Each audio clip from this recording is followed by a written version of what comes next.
Welcome to Playful Podcast, your guide into the underground scene where we discover topics on kink and electronic music every week. Don't forget to subscribe to not miss out on our next episode. We are here today with the Serbian music force and DJ Tijana T. With her acid-dominant techno style, she started out as a music journalist on national TV and has since become one of the busiest DJs within the scene. In our conversation, we talk about how her interest in music started and got shaped, and cancel culture and why it takes up so much space within the scene. We apologize for the sound quality as this is recorded outside on Glitch Festival, but we hope it's okay, even though you can maybe hear some crickets playing in the background. I am Amanda, and this is Playful Podcast.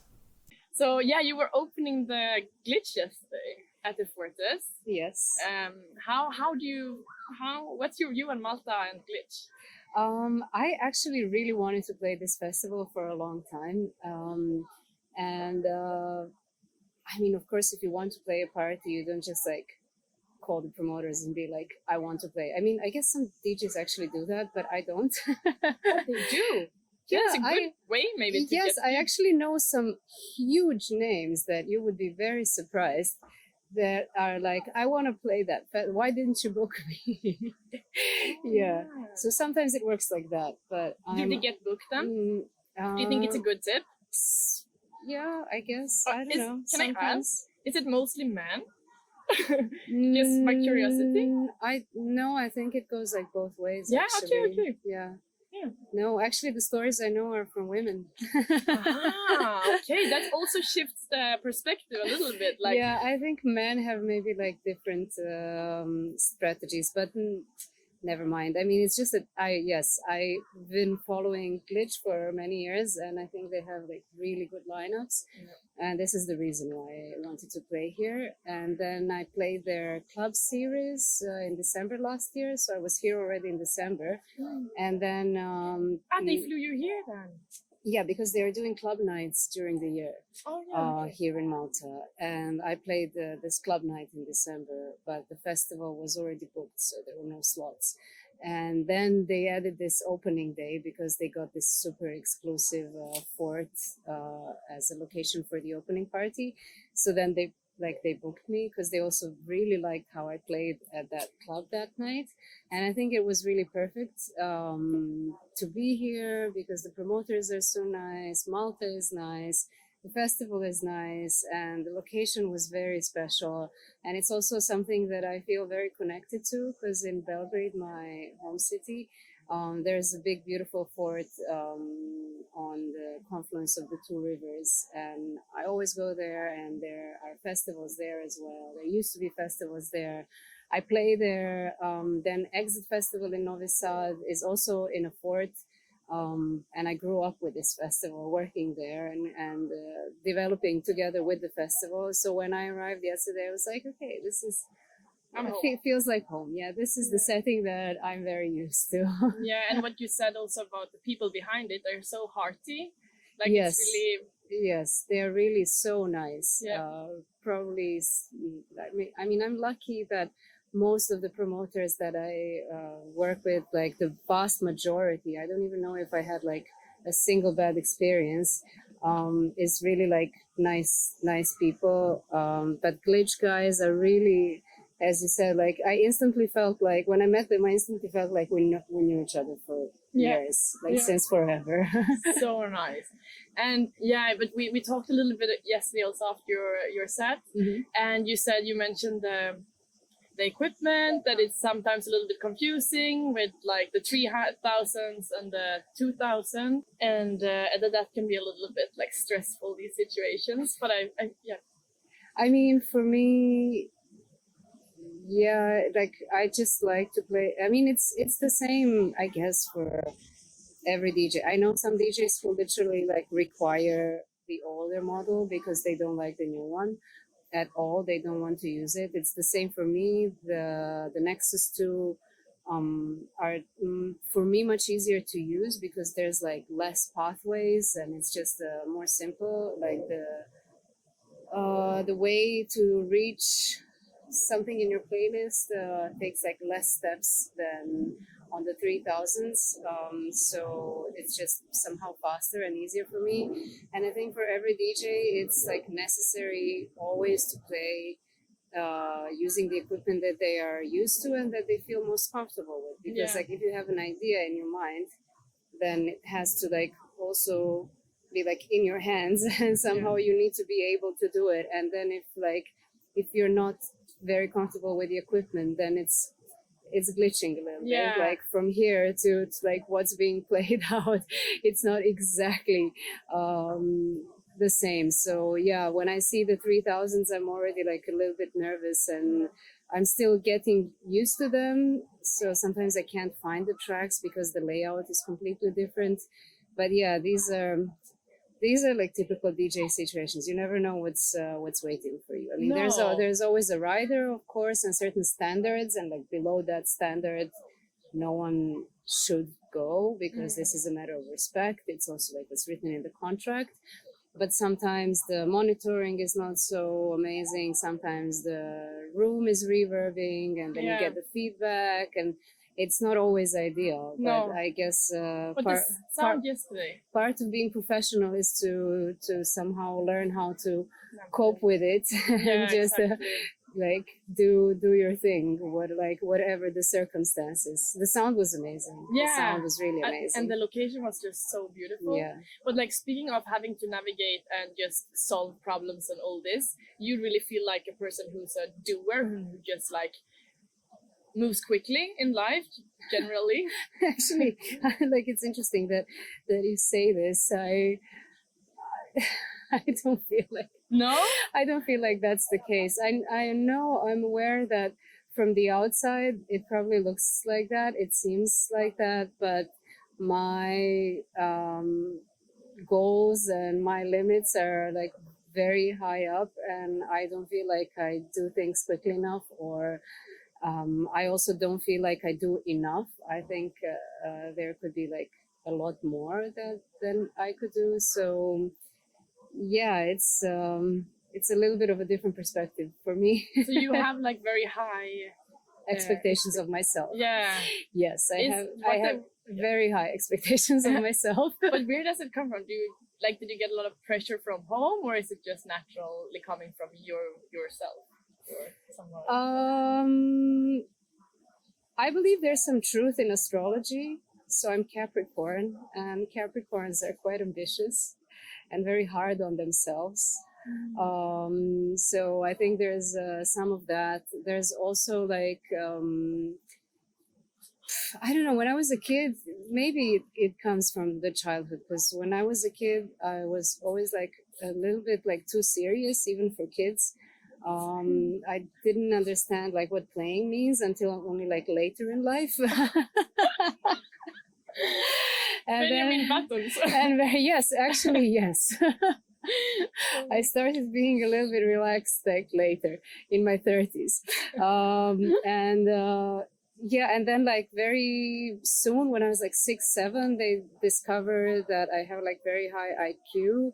And then there was like this pressure of expectations that if you're like high IQ, you need to do like science and stuff like that. So I was doing like math and physics and all of that when I was a kid, and I was competing and going to like special schools for like gifted kids for mathematics. So it was always like this idea that you're not normal, like you're not like normal people, so the achievements have to be also higher.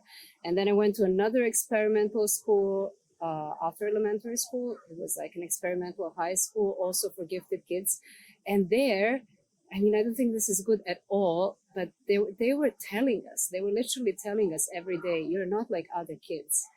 They were like putting so much pressure, like if you're Harry Potter, on all of us, like you're not like other kids, and if you want to perform as like mediocre people do, then you need to change school. So this there was like so much pressure. It actually sounds like Big Bang Theory a little bit. Did you watch it? No, I don't think so. Okay. Actually, yeah, I really like but it. But anyways, I mean, also coming from a place where I come from, like coming from Serbia, there's a lot of hustle, and especially if you want to be a freelancer, if you want to be an artist, if you want to be a woman who's DJing, you need to actually work literally 10 times harder, not to compete with, like, I also had to do it like to be able to compete with men in my surroundings, but to break through internationally, it just takes so much more effort than for someone who's like born and raised in Germany or Holland or UK or France. It's just like really different, like very different circumstances. So I always had to push myself. So like the achievements I did are not where I would expect myself to be, but at the same time, I'm quite aware that it took me like a lot more to like just reach where you are to reach where I am. So I'm trying to balance my expectations and the reality of my like life context and circumstances. Yeah, okay. But speaking of like your younger days, like who were you then when you were a teenager? Like you never had those like party days when you were really young, or like I did have. I was partying. Yeah. I was partying a lot. I'm a party girl. That's me. But you were also older when you were younger. That's why I'm like. Yes, but it's also like, you know, growing up I was a teenager in Serbia in the 90s. And that was the era of war and isolation. So the country was isolated under international sanctions. So there was like nothing coming in or coming out of the country. We were completely blocked from the world. And at the same time, the country was at war, and there was hundreds of thousands of refugees coming from Croatia, from Bosnia, from Kosovo to Serbia. So there was like this major crisis, and the country basically collapsed. When I was a teenager, the country that I was born in completely collapsed. It was Yugoslavia. And the reality became like really grim, and it was really, really bad for like 10 years. So going out and having parties was really like a form of resistance to this reality. And it was something that people of my generation somehow very intuitively felt obliged to do. So honestly, for us, the parties saved our sanity.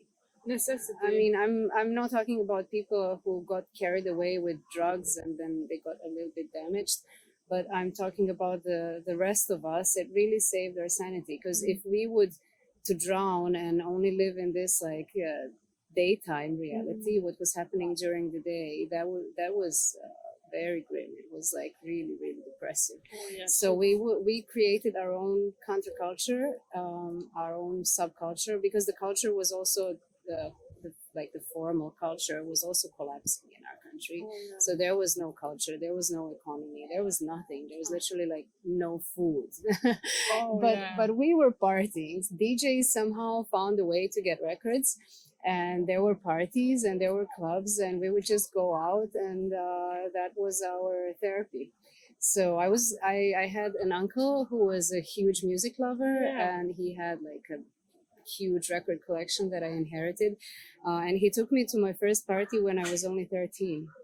So I went to an actual like DJ, like to a club, a house club, when I was 13. And was it legal then, or no one cared, or no because one, of the situation? Because of the situation, no one really cared.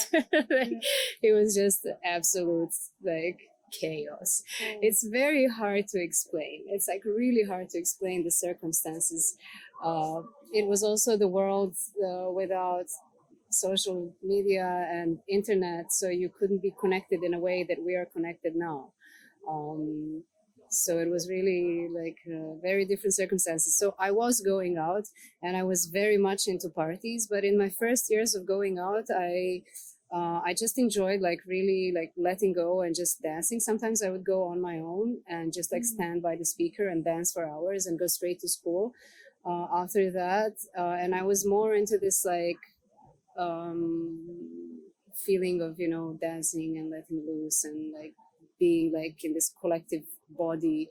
And only like a little bit later, I got interested in the music itself, like to just explore this music.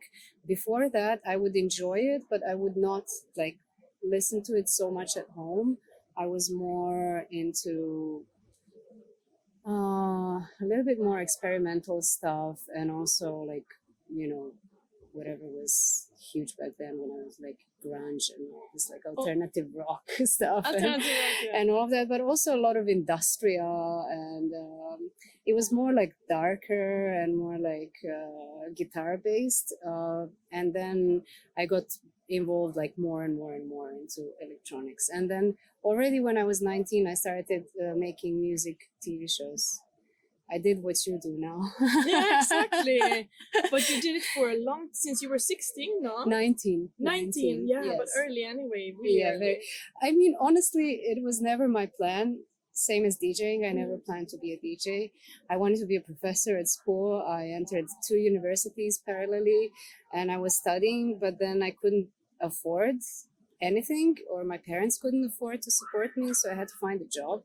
And the first job that was offered to me was to do this like music TV journalist. Not a bad thing. Job, though. And I was like, okay, I know music, I can speak, it's a job, they pay, yes, it's fine. So I was like learning as you go, as I go in front of the audience.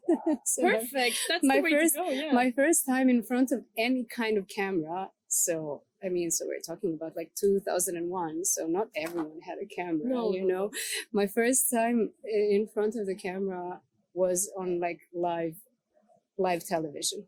That's like the first time ever. Wow. Do you have that clip? Can we have it?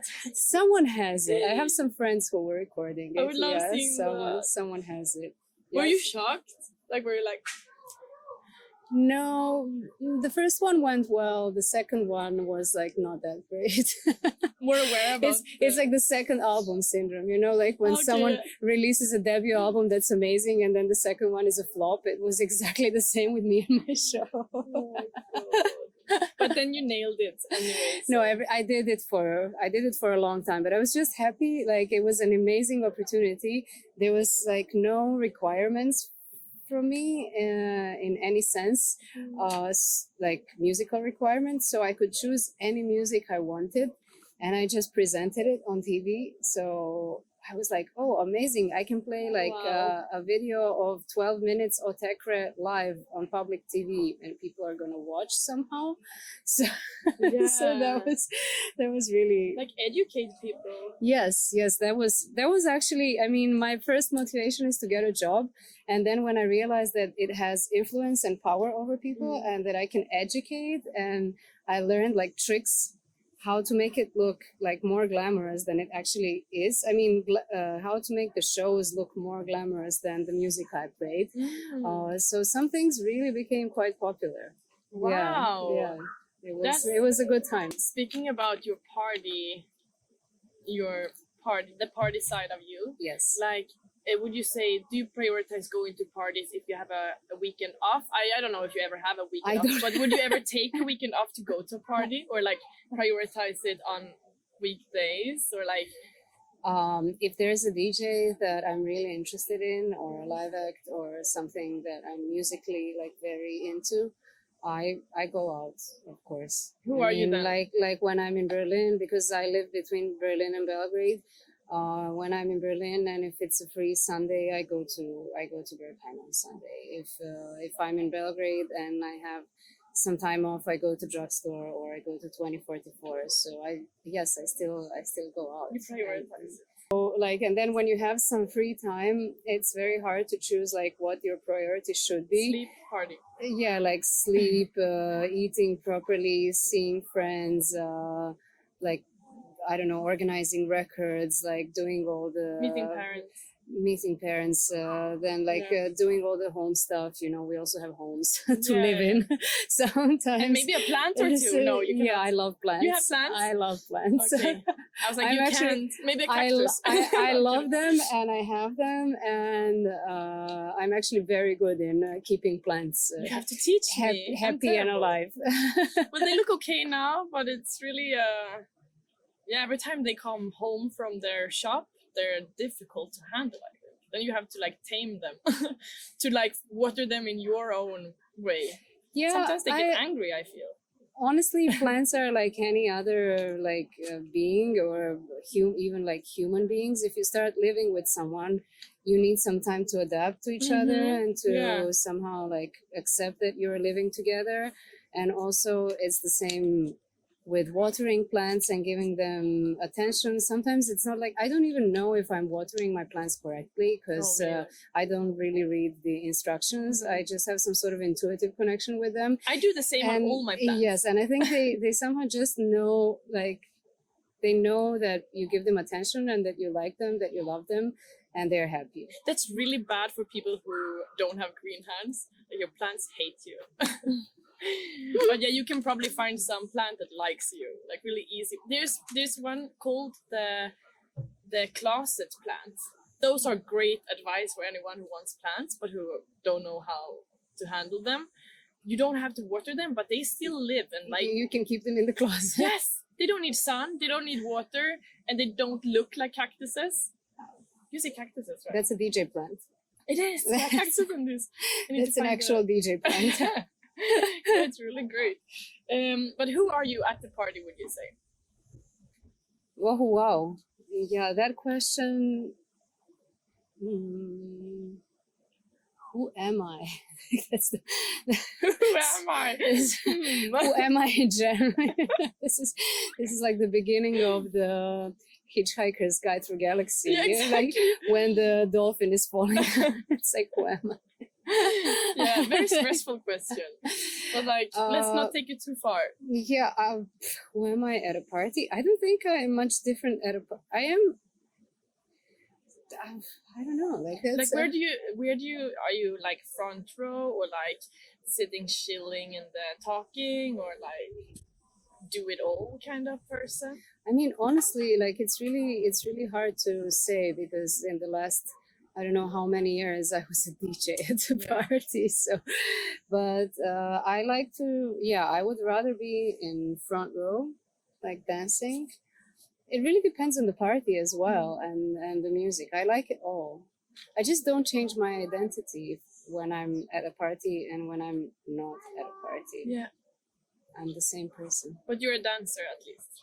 I like to dance. Yeah, I like to, but I also like to socialize. It's all part of the party. Like, for some, I don't know, like, why would you say that? I mean, obviously, like, the motives for going to a party are different for different people. Yes, but for me, I like all sides of the party. I mean, some of the best, like, deepest conversations in my life I had at the party, actually. And I think this is exactly what parties are for, because it's a very special kind of environment and like very special vibe that is quite hard to recreate under any other circumstances. And this is why people feel so relaxed. And it's also like the dancing that somehow removes all the frustrations and all the fears. I guess when you're at a party and you dance a lot, then your mind also gets like relaxed. Yeah, it's like and then when you get into a conversation, it's not going to be the same conversation that you would have with someone at lunch, I guess. In an interview. or in an interview, no, especially if it's like 40 degrees outside. I have the feeling like my brain is like shutting down slowly. Yeah, this is the I need like triple espresso. Maybe we're gonna start to think about like, who are we, and then of this, like, just sit and stare. To lead it a little bit forward with you talking about that you started out like where I'm sitting as an interviewer. How did the entrance to the music scene look like for you? Well, I mean, the entrance was definitely actually my uncle and his record collection, and he would play records to me when I was very small. Like when I was 3 years old, I already knew like Kraftwerk and all that stuff, and then the music was just there. As I said, it was very strong. It was really present in Belgrade.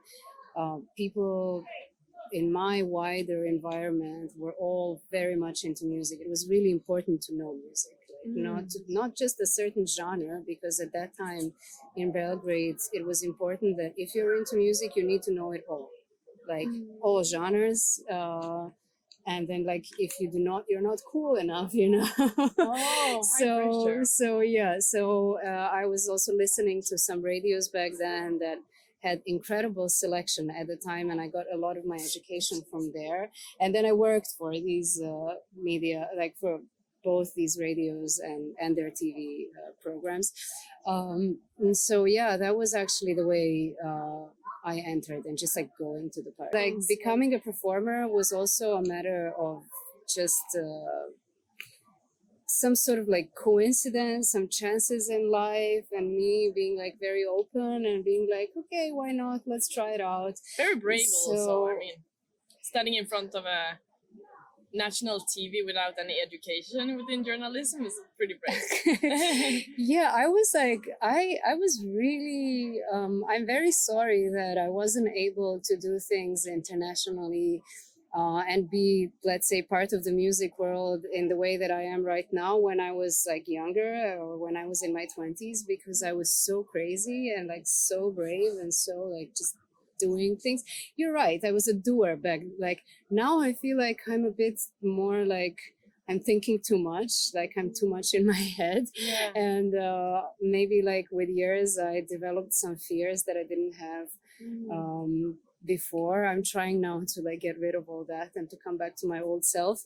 But yeah, that's true, I was a doer. So both parts of the story, how I became a performer, are actually connected to this. I was first of all offered a night in Belgrade in a club on Monday night together with a friend of mine. We were both like best friends and living together, and we both had music TV shows, and I was a brunette back then, she was blonde, so we were like the two rave TV girls, always interviewing DJs and musicians, and we knew a lot about music. So there was this like club owner who had some big clubs in Belgrade, and he wanted to somehow, I think he wanted to monetize the fact that we are so enthusiastic, obviously, like everyone always does, and that we know like a lot of people from the public sphere in Belgrade. So he offered us to do like a Monday night residency and then invite our friends who are also either people who work on TV or actors or writers or other musicians who are not DJs. So it's like a celebrity DJ kind of thing. But this concept didn't exist back then. It was like 2005. So Paris Hilton was still not a DJ. Still not a DJ in 2005. That sounds like must have been a long time ago. So this guy came up with this concept, and he wanted to use all our contacts. And I was like, yes, let's do it. But the two of us, we need to open and close the night. Because both me and this friend of mine, we were always like at parties, either dancing or working, like interviewing, and we would like listen to these DJs and always think like we have so much better music at home, because we were both collecting music. Like, why are we not DJing? But back then there was like one woman in Belgrade or in Serbia who's a DJ. So you couldn't like see a woman DJing, like you can, and then if you like if you don't see it, you never really think like it's not this is like this is something that I could do. Yeah, this is like something that these people like men do. It's not for you. Yes, it's the same like. It's like you're always watching these like multimillionaires and celebrities being on a yacht, so you never imagine for yourself, okay, it's possible for me to own a yacht, because like nobody from your environment has it, you know. So like that's for these other people. It's the same like back then you couldn't see a woman DJing, so you would be like, okay, that's for men, it's not for me. But we were brave enough, and it was like totally not ambitious. We were just having, it was like pure fun. We just wanted to make parties once a week on a Monday night. So basically we played like freestyle, like one song after another, like radio style, no mixing or whatever. But I really got into it and I really liked it. And I used these opportunities to actually like learn how to mix and to practice. It took me a long time because I didn't have my own equipment for a long time. So I was also like, same like with TV, I was like learning everything in front of like packed clubs. I was embarrassing myself so much, but the selection was always good and people were happy and somehow it worked out. And then at the same time, I was hosting Abe Duque, who is this legendary New York producer and a DJ from back in the days. And around that time, he was, I think, on the peak of his career, and he was playing in Belgrade. When was it? Also 2005. Yeah. It was all in the same month, like what happened. So yeah, I hosted him. I was like taking him around to do interviews, and he said that his ambition is to become the next Quincy Jones, and he's looking for his Michael Jackson. And then after all the interviews, he asked me if I would like to sing with him that night, to join him singing with his live act. And I was very excited, but also like super scared to do it. And then the whole day I was thinking, should I do it or not? But I can actually sing, and I knew I can sing because I was also singing in choirs for most of my life. And then he did his live act, and before he started, he said, okay, there's a spare mic here on the stage, so if you want to like go out and sing, just take the mic. And he was playing live. His managers were like standing right next to me, like Susanna on one side, Bastian on the other side. They were giving me like glasses of champagne. After a second glass of champagne, Abe played this like drum and bass track, and I used to be a huge drum and bass fan. And I was like, okay, this is my cue. I'm going. So I improvised, and it sounds so scary. And it sounded good, actually. Yeah. And people were like very happy. And then they offered me to come to Berlin in a few months and to record something. And then when I arrived to Berlin, they told me like, okay, tomorrow you're going to Offenbach and you're playing, we were playing like, what was the name of the club? It's right below Robert Johnson. It's in the same, it was like a Groove Magazine birthday party. But the lineup was like Ricardo Villalobos, Luciano, Magda, all these people who were like the biggest stars at that moment. And us, who we haven't seen each other in the meantime, we didn't practice anything, so we had to improvise again. So that's how it started. And then I was on tour with Abe for a few years. It was very like rock and roll. We always improvised. The live act was based on hardware. I would spend some time in Berlin in between. He would teach me how to use all the hardware, so I don't just sing, so I can also like, I played the 303 because it was acid techno and acid house live act. So my, one of my roles was to play the 303, to actually create bass lines. And I played a few other instruments, and I sang on top, and it was quite an interesting show. Yeah. But because we were improvising constantly, sometimes, it was quite brave to do it that way. I don't think anyone does it like that. Also singing, at least to me, who's not a singer, that's like the bravest thing to do. I feel you can hide a little bit better when you play an instrument, and there's a lot other. But when you sing, it's like if you say so, even if you would say something insulting, I don't know why you would sing something insulting, but like creativity can be like. I mean, sometimes it's also. I think like human voice. I think a vocal is the most beautiful and the most perfect instrument, because it comes like from your body, and your body is an instrument actually, and this is how you create this sound. So it is scary because it also depends on the way you feel at that moment. So if you're not feeling quite all right, with the machine, there's also a certain connection with the machine. If you're not feeling okay, the machine can somehow feel it and like not really listen to you. But with your body, it's even more obvious that if you're like down or whatever, your voice just doesn't sound the same. Even when you speak, like your voice changes depending on the way you feel.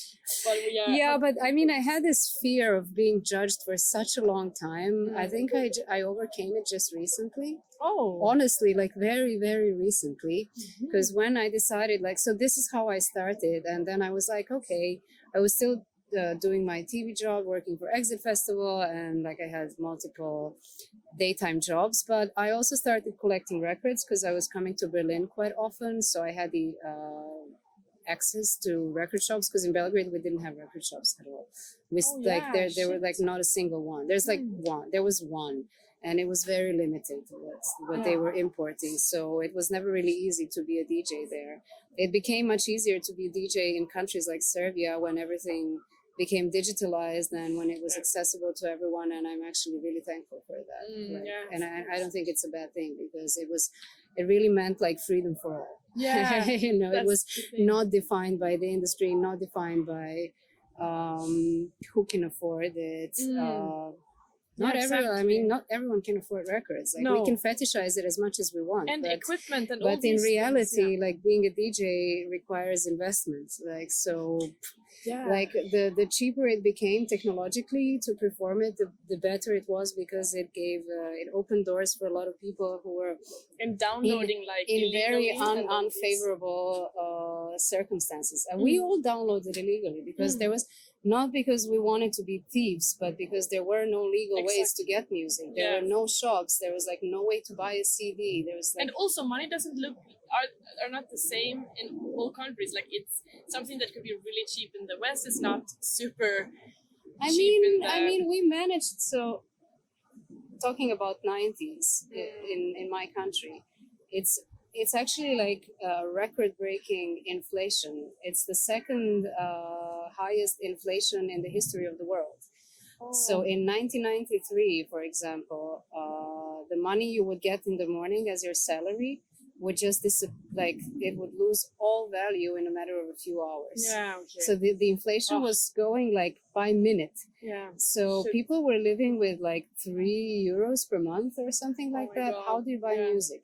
And No, we still somehow found a way to find music and to listen to music and to to collect music. So I think this whole illegal downloading thing is actually good, because if we haven't done that, some artists would not have been popular in this area. They would not when the borders opened and when the system changed, and when finally there were like festivals and concerts, all these acts, they could come and perform and they would have an audience. Exactly. If it was all legal, they would not have an audience. Exactly. So, and like, speaking of you have been in the scene for so long now in all different aspects of it, but like, and of course the digitalization is one part of how it's changing. But what more can you see? How more can you see like the scene changing? I mean, the scene is constantly changing, and obviously every kind of change, like social change, affects the music scene as well. I mean, it's still an industry. It's still something that is called an industry. So whatever is shaping our worlds technologically, it's going to affect the scene as well. So I think in some ways it's easier to be part of the scene now. In some ways it's much harder. It's more complicated because you need to do like multiple jobs, basically, like to have all this like promotion side of yourself and social media and like the image.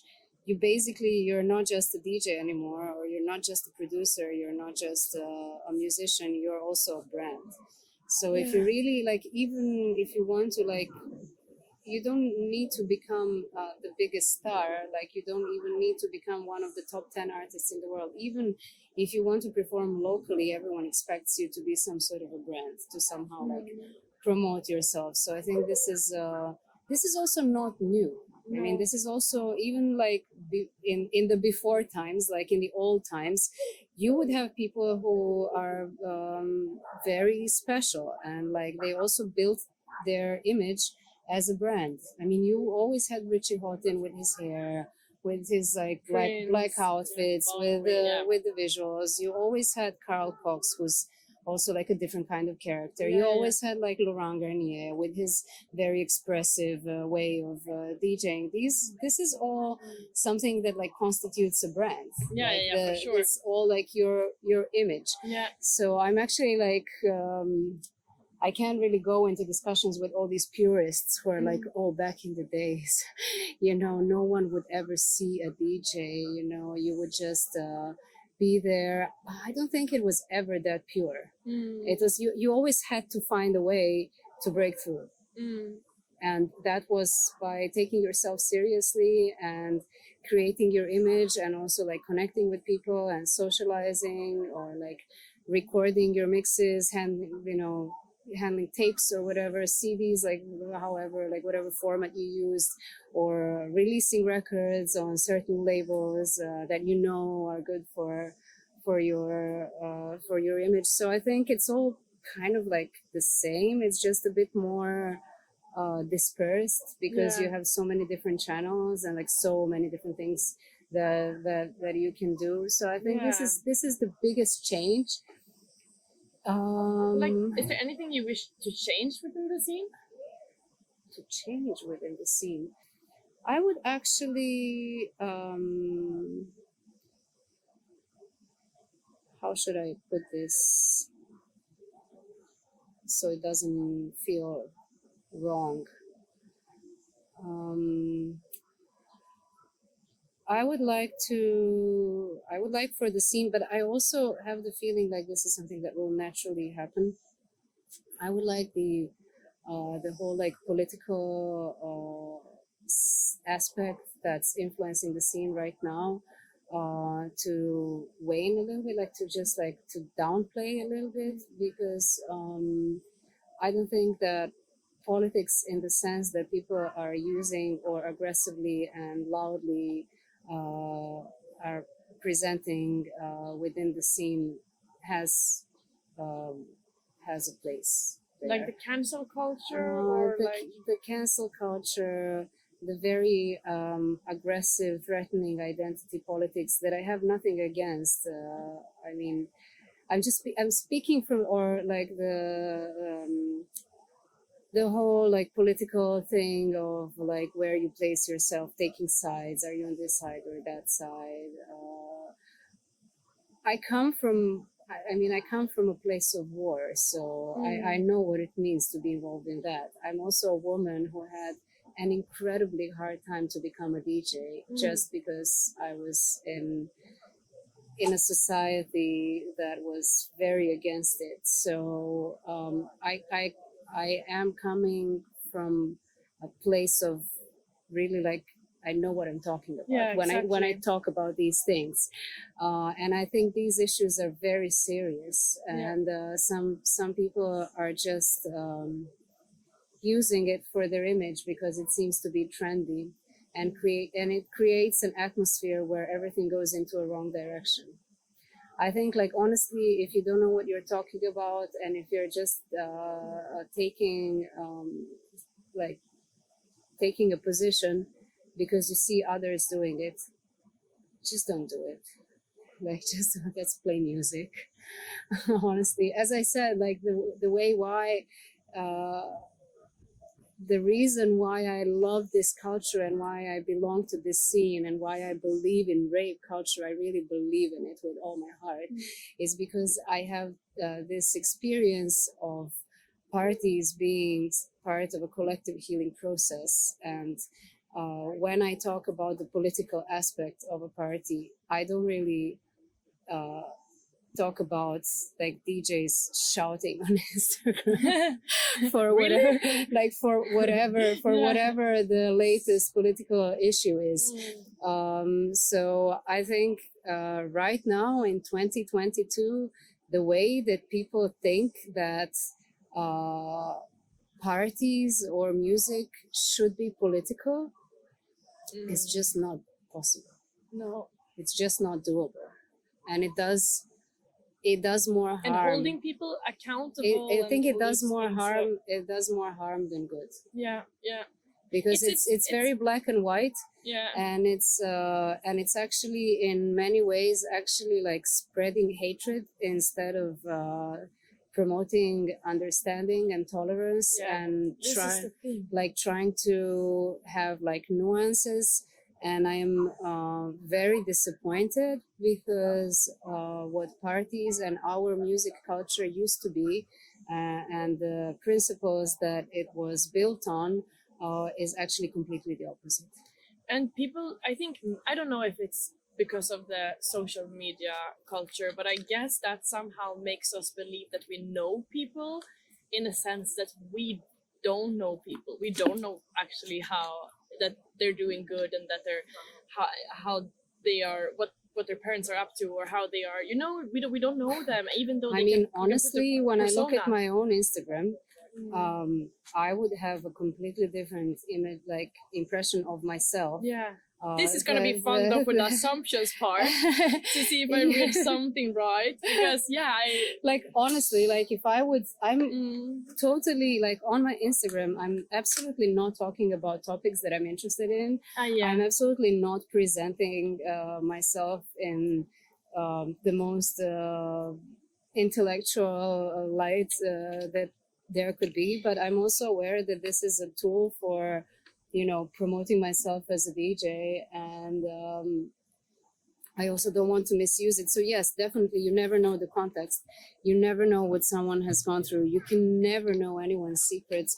You don't know, like, if this person, you know, there's like so many examples. Someone might have a condition. Maybe they're taking medicine for this condition. Maybe this affects the way they think or the way they act. You never know. You never know. Yeah. Like, what's the... Take it easy.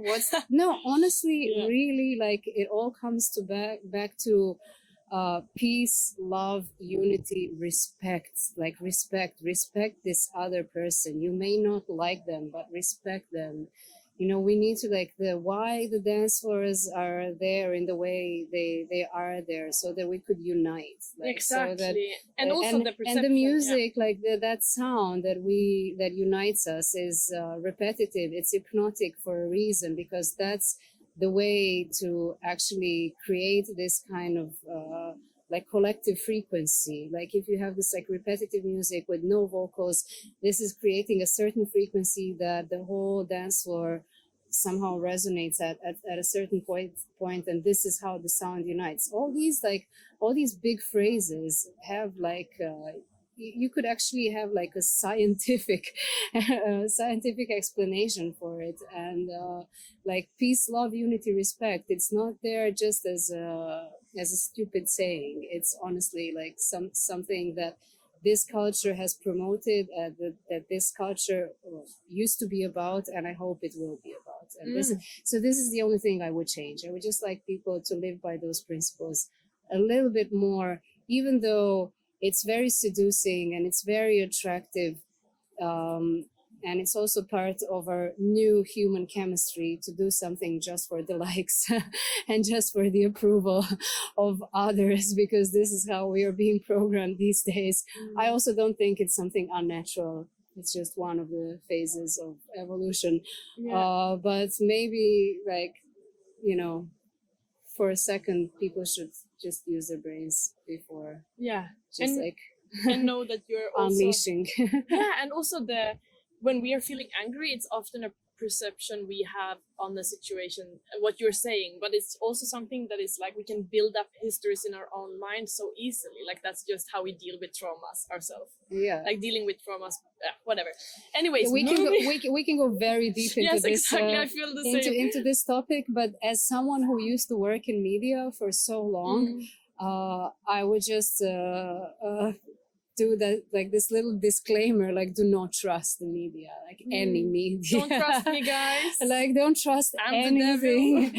Like, don't trust anything, because there's always this like this little gap. Like, even now we are being as relaxed as possible. I'm being as honest as possible, but I'm also like wearing makeup, I'm all dressed up, my hair is done. This is not truth. Do you have any makeup left? This is not truth. This is not reality. I'm also quite aware that I'm being filmed, so I'm not like 100% like behaving the way I would if it's not. So there's already like not enough truth in our interview. And like when we talk about something that is huge, like when we talk about media that actually has interest in like deceiving people, you know, for sure.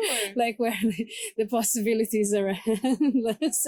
So like, don't let I would just say, like, people should not let being seduced by whatever is written in the media, and also like, if everyone is like running into one direction, it doesn't mean that that's the right way. Exactly. Like, they should like, everyone should just like think about themselves first, and like make a decision based on their consciousness and their own like human principles, and then unleash their anger. I mean, the people are fantasizing the political era of dance music. People are like idealizing it, and they're fantasizing about a form of being political that never really existed. You know, it was, you know, even if we talk about Detroit and the originators in Detroit, their protest and the way that they were being like punks was not by attacking other people or by talking bad about others or promoting hatred. For them, just doing what they do in the way they did and being what they've been, like performers, successful musicians, people who are presenting something progressive, something new, people who are writing musical history, that was their form of protest. What they did was their protest. This is the thing. It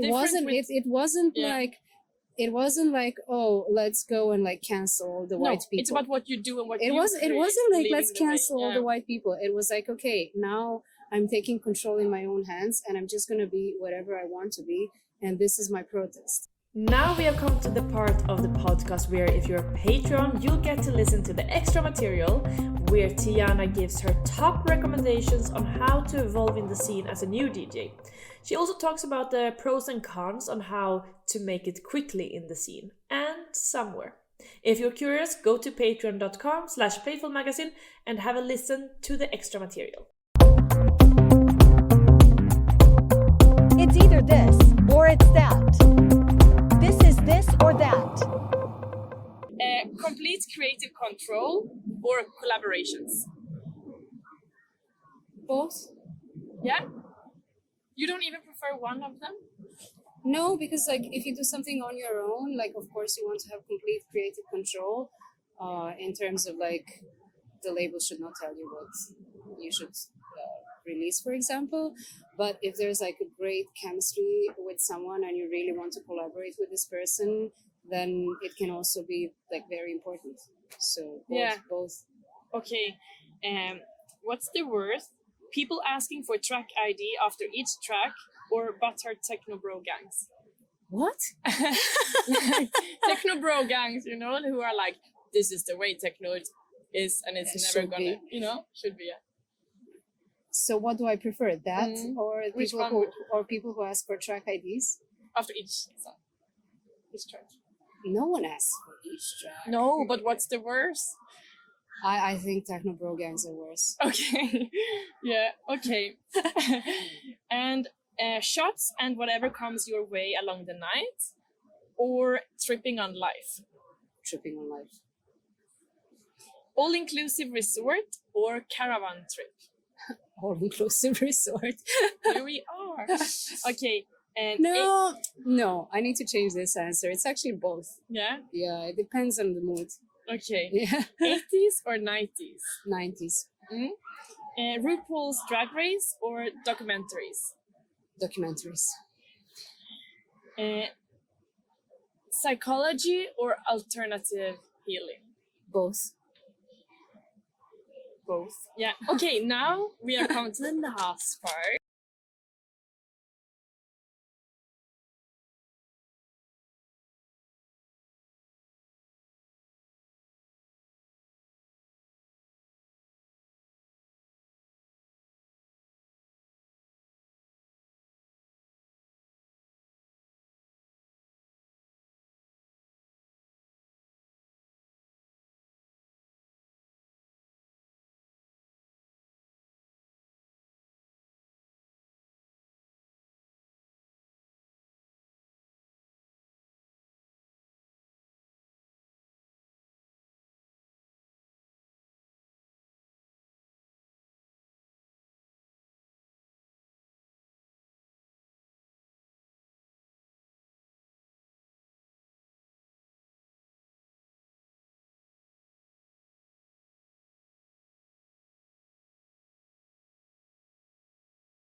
So you mentioned earlier that you're like, I wonder what picture people get from me through my Instagram.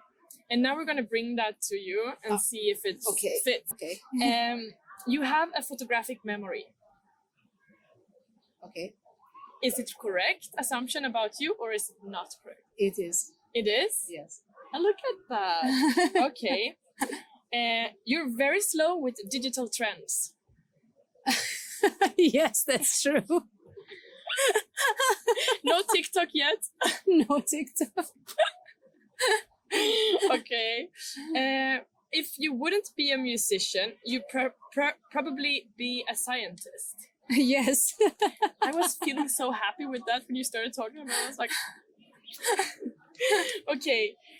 You sometimes disappear for several days, and people who know you, they know like, okay, we know what's going on. But people who are new within your sphere, they wonder if you're alive or not, and get really worried. But you're actually spending time at an after party or in the studio, and you just turn everything off. No, unfortunately, I don't really turn off. Yeah, I'm one of those people who are almost always reachable, and I feel obliged to answer. Oh yeah, okay. I mean, it happens sometimes that I disappear for some hours or like half of the day, or that I'm sleeping a lot, but it never happens that it's like 5 days. Yeah. Okay. You speak more than 3 languages. Yes. How many? Brag. I mean, yeah, this is another interesting story about the country that I mentioned. So in Yugoslavia, the official language was called Serbo-Croatian or Croatio-Serbian. And that was one language, and we all understood each other. And then when the country broke into pieces, every republic that wanted independence also insisted to have their own language, which is insane because we actually understand each other. So formally, I actually speak Serbian, Croatian, Bosnian, and Montenegrin. So that's already 4. English. No, but I also speak English. I speak Spanish. I forgot a lot, but I was actually studying Spanish. I understand and can speak a bit of French and Italian as well. I was being so timid. I was actually thinking 5 languages, but then I was like, no, come on, Amanda. So few people speak 5 languages. No, I can understand most of... And then you're up to 7. I can understand most Roman languages. I mean, like Portuguese is very... I've been to Portugal many times, so I already know a lot of words. I was also in a school learning Italian for like a year or so, 2 years. So yeah, I can't say I speak all these languages, but I can find my way if I get lost, and I understand. When I read, I understand a lot. Yeah. Okay. But I speak English and Spanish. Yeah. Yeah. Last one. Now I understand a lot of German. Oh, yes. Good on you. Yes, I understand a lot of German. I had to do bureaucracy on my own. So this is the thing. How So- do you learn German in Berlin? with Google Translate. Yeah, but no one speaks it with you. Like, I No. think it's really You need to difficult. just take care of your bureaucracy yourself. So you need to Google Translate all the stuff that they're That's sending. They're sending you in the post, and then you learn the language. Philip says you can also listen to Rammstein because they have very easy lyrics. But They have, but what do you need to do Hast for? Like how often are you gonna use Du hast? you never know in your in what situation you may need it. But okay, the last one. You often curse by yourself, and what comes out of your mouth is not for the faint-hearted. Like you're brutal. That's true. I'm actually very strict with myself, which means I'm also strict to others. So like with my friends, I'm always like brutally honest. I know it's not pleasant, but in the end, I think it's also the only way I can be. And in the end, they are often thankful for it. So some they get angry at first, but after some months, they're like, "Oh, thank you for saying it." Yeah, this is the thing. This is actually, yeah, I really admire, like, I really respect that. I also am very much the same person, like in that kind of sense. And I think with my family and with friends and everyone, and it can create conflicts, but at the same time, you're like, who would I be if I did not say anything about it? I mean, honestly, sometimes I'm really like thinking, like, why did I have to say this? But it's better. It's better that way. Thank you so much.